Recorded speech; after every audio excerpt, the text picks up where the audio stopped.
Pessoal, a partir então do estudo e do conhecimento, da leitura, da reflexão a partir do escrito do Platão sobre a apologia de Sócrates, a defesa de Sócrates, vamos procurar fazer o passo a passo para responder algumas questões que estão relacionadas diretamente ao texto e ao mesmo tempo para a gente fazer essa relação entre a teoria e a prática.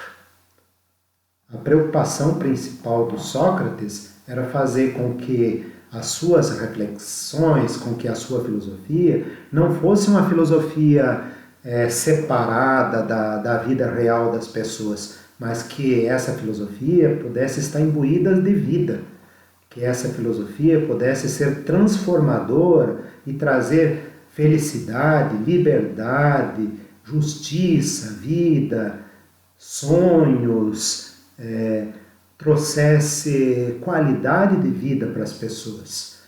Então a preocupação dele era justamente fazer com que as pessoas fossem mais pessoas, que as pessoas pudessem ser mais humanas. E sendo mais humanas, com certeza seriam mais também mais divinas até, em certo sentido, ou seja, as pessoas transcenderiam, estariam além daquilo que é apenas o aspecto físico, porque na visão do Sócrates, uma vida sem reflexão não vale a pena ser vivida.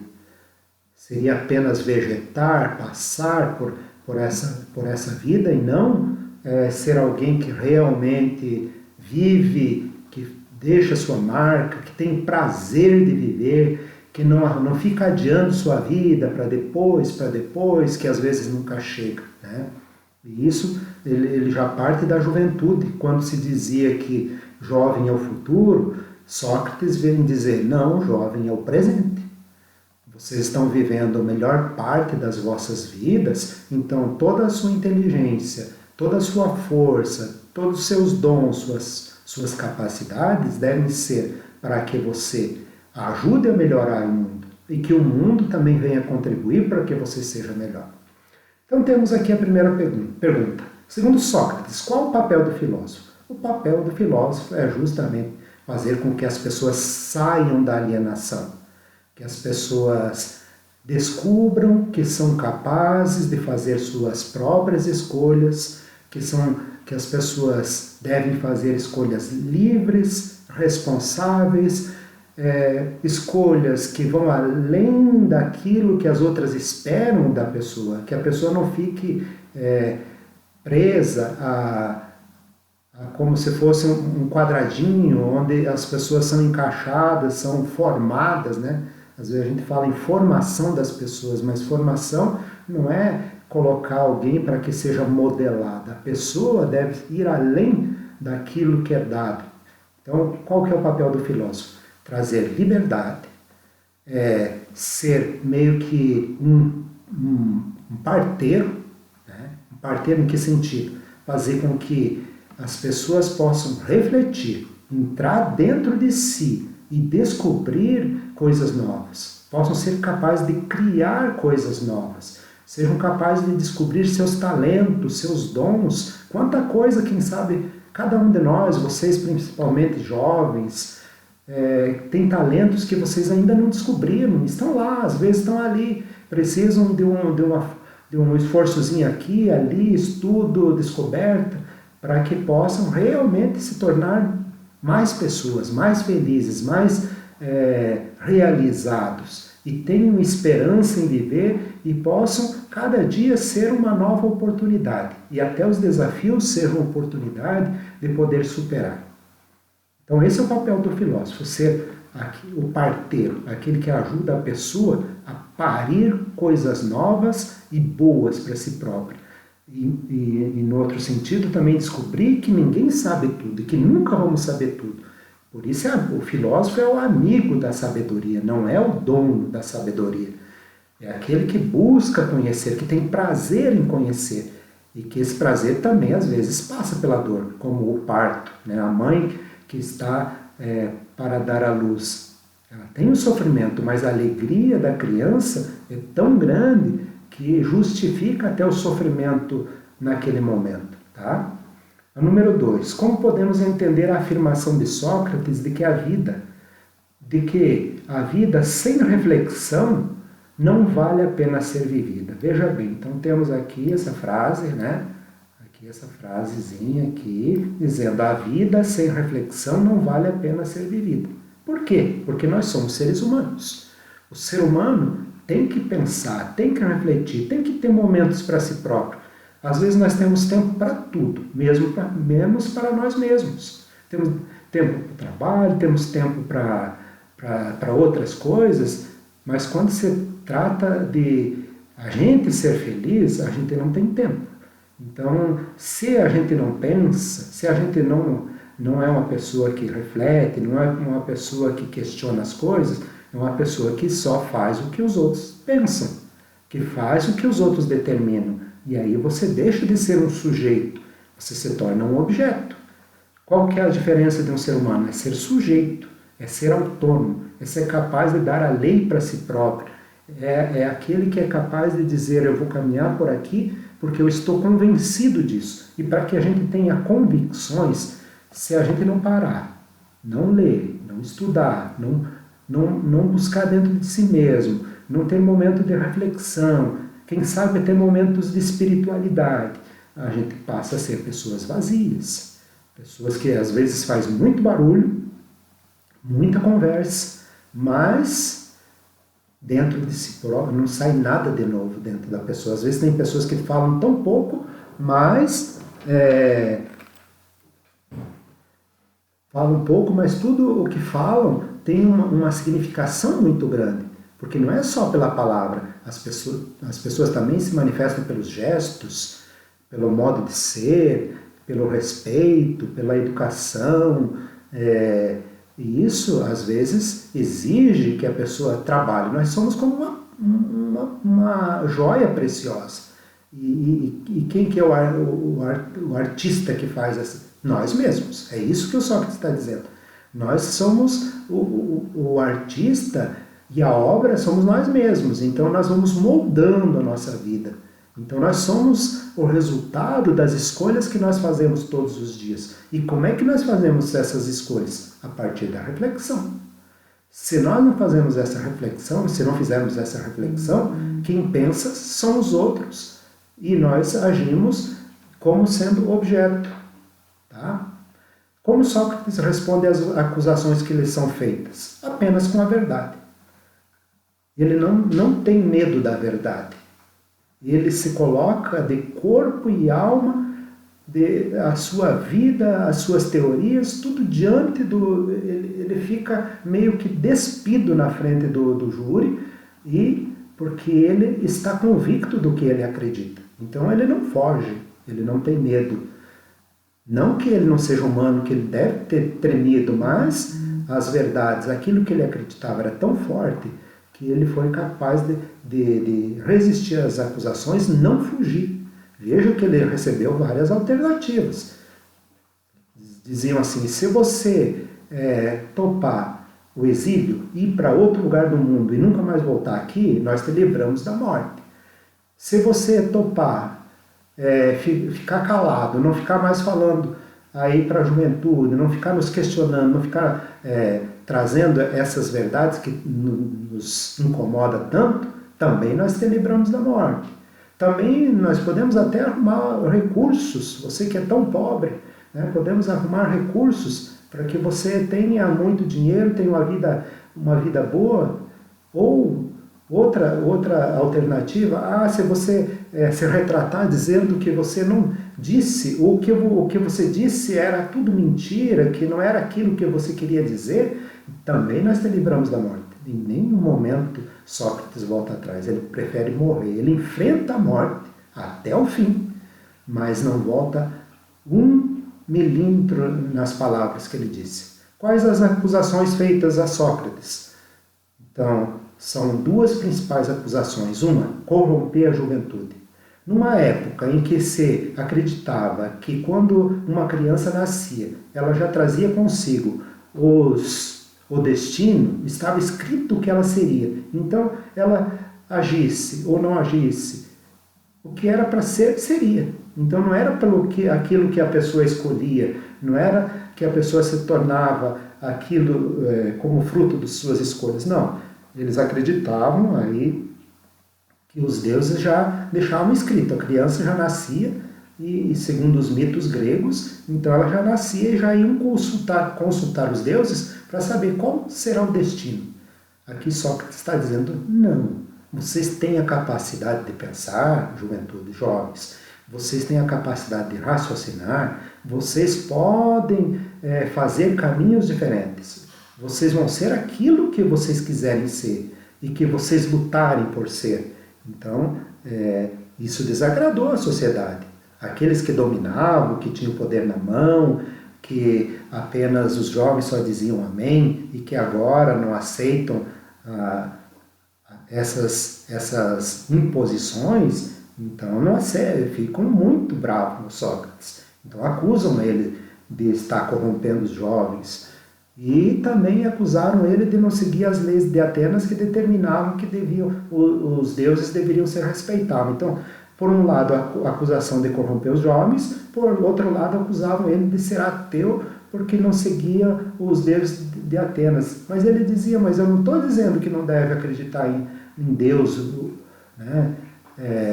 Eu só estou dizendo que se nós somos criaturas de Deus, ele nos deu a capacidade de pensar. Por que ele nos deu a capacidade de pensar, de agir, de criar, de fazer coisas novas? Porque ele quer que a gente desenvolva isso, né? Então, essas duas acusações, corromper os jovens e não acreditar nos deuses e desrespeitar as leis de Atenas. 5. Como Sócrates defende as acusações? Mais ou menos a gente já viu numa outra questão ali, né? Que é se colocar ali de corpo e alma, sem buscar artifícios, nem na linguagem, nem fazer um discurso bonito, nem se colocar como coitadinho na situação, para não ser condenado. Pelo contrário, ele reafirma, aproveita até o julgamento, onde tem muita gente assistindo, para dizer novamente, vocês precisam descobrir que vocês não sabem tudo, que nós não sabemos tudo, inclusive ele só dizia, só sei que nada sei, então ele sabia que também não sabia tudo, e por saber que não sabemos tudo, mas nós podemos descobrir. E aonde que nós vamos buscar essas verdades? Dentro de nós mesmos. Não é nos fake news, não é nas redes sociais, se nós trouxéssemos para os dias de hoje, não é muitas vezes na TV, que às vezes os comerciais e os donos das grandes redes de TV e de jornais e de revistas que distorcem a verdade. Então ele diz, nós vamos buscar dentro de nós mesmos. Que parte do livro pode ser entendido como exemplo do método socrático? Então, qual que é o método? O método é, como nós poderíamos comparar, o método do Sócrates se chama dialógico, ou diálogo. Dialógico vem de diálogo, de conversa. Como é que ele fazia a filosofia dele? Conversando com as pessoas, dialogando com as pessoas. Então, esse era o nome do diálogo, dialético, diálogo, conversa. E ele era composto de duas partes. Como você pegar uma moeda, e aí na mesma moeda, de um lado tem a cara e do outro lado tem a coroa. O método de Sócrates era o diálogo. De uma parte tinha a ironia, que era aquelas perguntinhas que ele ia fazendo, que ele ia perguntando, até a pessoa não saber mais responder ou cair em contradição, e muitos ficavam nervosos, bravos com ele, né?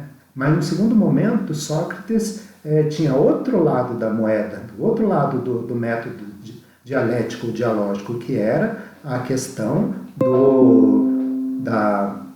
de descobrir dentro de si próprio, né, que ele chamava então de parto das ideias, de conhecimentos novos, né? Então, tem uma parte do diálogo que é justamente isso, que eles estão discutindo sobre o que é justiça. E aí a pergunta é, justiça seria que a pessoa seja dada a cada um aquilo que pertence à pessoa. Mas daí o Sócrates pergunta, tá, tudo bem, mas se é uma arma e a pessoa está depressiva, está doente mentalmente e ela está prestes a cometer um suicídio, então é justo você entregar para ela, é dela a arma, mas é justo você entregar para ela sabendo que ela vai cometer um suicídio? Então tem uma parte do diálogo ali que vai falar que é justamente isso. Então não é tão fácil pensar o que é justiça, o que é bem. Né? Talvez o que é bem para um não é bem para outro. O que é belo? O que é belo? O que é bonito? O que é feio? Quantas vezes algo é feio para... Né? O Hitler, o nazismo, por exemplo, dizia que os judeus eram muito feios, mas não era bem isso, era o ponto de vista deles que não gostavam dos judeus. Né? Então, às vezes a gente não gosta de alguém e aí a gente começa a dizer que a pessoa é feia, ou um casal de namorado que um diz que o outro é bonito, mas no momento que há uma separação começa a dizer a pessoa era má, era ruim, era feia, era horrorosa. Por quê? A pessoa mudou? Não mudou. O que mudou é o ponto de vista sobre ela. Então, aqui nesse diálogo a gente vê isso. Qual a ideia geral do livro sobre a acusação de Sócrates? A injustiça que é feita ao Sócrates, né? E, por outro lado, a firmeza no Sócrates daquilo que ele defende. 8. Em suas conversas, Sócrates usava um método. Qual é esse método? É aquele que nós falamos. Dialógico, que era composto de duas partes aqui. Ó.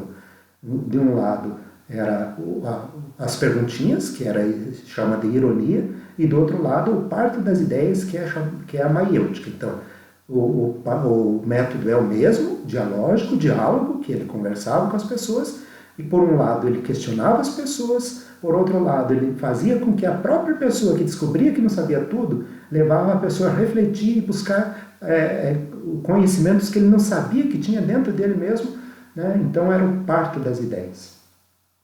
9. Qual a ideia geral do livro sobre o papel de Sócrates, a filosofia e para as pessoas? Ele é o parteiro. É aquele que, por isso que é doloroso, né? É aquele que leva as pessoas a pensar, a refletir, a descobrir a verdade. No diálogo entre Sócrates e Céfalo, qual o assunto que está discutindo? Qual é a posição de Céfalo? Qual a contradição? É aquela questão que nós falamos da justiça. O que é justo? O que é verdade? Qual que é o ponto de vista? Nós temos que ver as várias faces da mesma questão. Na número 10 aqui, a pergunta é a seguinte. Sócrates é tradicionalmente considerado um marco divisório na filosofia grega. É o pai da filosofia, né? Patrono da filosofia. Os filósofos que o antecederam são chamados de pré-socráticos. São aqueles que pensavam a natureza, da onde o mundo vinha, qual que seria a partícula que formava todas as coisas, se as coisas mudam, se as coisas não mudam, né? Então, temos aí, né, os pré-socráticos. Seu método que parte do pressuposto só sei que nada sei, quer dizer, parto do pressuposto que eu não sei. Para que eu possa aprender alguma coisa, eu tenho que descobrir, tenho que estar consciente de que eu não sei. Se eu já sei, por que eu vou buscar saber? É a maiêutica que tem o objetivo, daí número 1, dar à luz a novas ideias buscando conceito. Então, verdadeiro, porque a maiêutica é justamente isso. É o parto das ideias, é conhecer aquilo que eu não conhecia, mas que está dentro de mim, os meus talentos, meus dons, aquilo que eu posso descobrir. E está aí, às vezes, na número 2, partir da ironia, reconhecendo a ignorância até chegar ao conhecimento verdadeiro. Tá? 3, encontrar as contradições, ideias para chegar... Não, ele não tem o objetivo de encontrar as contradições. Sócrates não está a fim de fazer as pessoas ficar com vergonha. O que ele quer é só que as pessoas descubram que elas não sabem tudo. Para não sabendo tudo, então buscar a verdade. 3, encontrar as contradições das ideias para chegar ao conhecimento. Também não está a fim de encontrar contradições. Né? Trazer as ideias do céu à terra. Também não é esse o objetivo. Então, a letra A. 1 e 2. 11. O método argumentativo de Sócrates consistia em 2 momentos distintos, a ironia e a maiêutica. Sobre a ironia socrática, pode-se afirmar que torna o interlocutor um mestre na argumentação sofística? Não, ele não está a fim de fazer com que as pessoas aprendam a falar e a ficar, às vezes, só muitas palavras e nenhuma verdade. Não é isso, porque o que mais? Número 2, leva o interlocutor à consciência de que seu saber era baseado em reflexões cujo conteúdo era repleto de conceitos vagos e imprecisos. Sim, fazer com que a pessoa tomasse consciência de quantas coisas eram apenas preconceitos, apenas coisas que nos passaram e a gente nunca pensou sobre, né? A gente aceitou tudo como se... Então, a número 2, verdadeira. Tinha um caráter purificador à medida que levava o interlocutor a confessar suas próprias contradições e ignorâncias. Então, no momento que a pessoa confessa, realmente eu não sei, então eu preciso aprender. Então essa 2 e a 3 correta. 4. Tinha um sentido depreciativo. Não, ele não estava interessado em fazer as pessoas ficar com vergonha, em fazer as pessoas ficar chateadas. Não, o objetivo dele era esses 2 aqui. A 12. A Apologia de Sócrates é o relato da defesa de Sócrates escrito pelo seu discípulo Platão. Então vamos ver aí, temos aqui, comente a declaração de Sócrates de que o pior ignorância é não ter consciência dela e de que o primeiro passo no caminho do conhecimento é reconhecer a própria ignorância. Então, como já falamos até agora, a primeira coisa que se tem é buscar realmente o saber que a gente não sabe. Ser humilde. Porque uma pessoa que acha que já sabe tudo, então ela não vai descobrir a verdade, ela vai ficar apenas nos seus preconceitos, vai se achar dono da verdade, como aquelas pessoas que às vezes você vai conversar e elas não deixam você falar, porque ela já acha que sabe tudo, se diz saber tudo. No número 13, vamos encurtar um pouco para o vídeo não ficar muito comprido.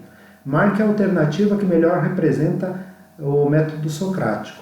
Então já vamos direto para a resposta aqui, né? Na letra B. A profissão de ignorância e a ironia de Sócrates fazem parte do seu procedimento geral de refutação por meio de perguntas e respostas breves e constituem um meio de reverter os argumentos do interlocutor para fazê-lo cair em contradição. A refutação socrática revela a presunção de saber do adversário pela insuficiência de suas definições e pela aporia. Então, temos aí, aqui, nessa questão aqui, onde está a pergunta, Qual que é a pergunta? Está perguntando a melhor, tem várias alternativas, A, B, C e D. E aqui temos aqui, então, na B, dizendo que a profissão de ignorância e a ironia de Sócrates fazem parte do seu procedimento geral de refutação por meio de perguntas e respostas breves e constituem um meio de reverter os argumentos do interlocutor para fazê-lo cair em contradição. A refutação socrática revela a presunção de saber do adversário pela insuficiência de suas definições e pela aporia. Então, temos aí então essa definição. Então temos aí essas questões, sobre Sócrates aí, para a gente pensar, para a gente refletir. Elas são bastante complexas, o importante é desenvolver e quem sabe, pensar. Até que ponto o que eu sei é que eu sei? Por que eu faço o que eu faço? Qual é o sentido de fazer o que eu estou fazendo? Qual que é o conhecimento verdadeiro? Tudo o que me passam eu acredito? Eu sou uma pessoa que primeiro eu vou verificar para ver se aquilo é verdadeiro ou não, para que a gente possa ser pessoas críticas, pessoas criativas e pessoas felizes.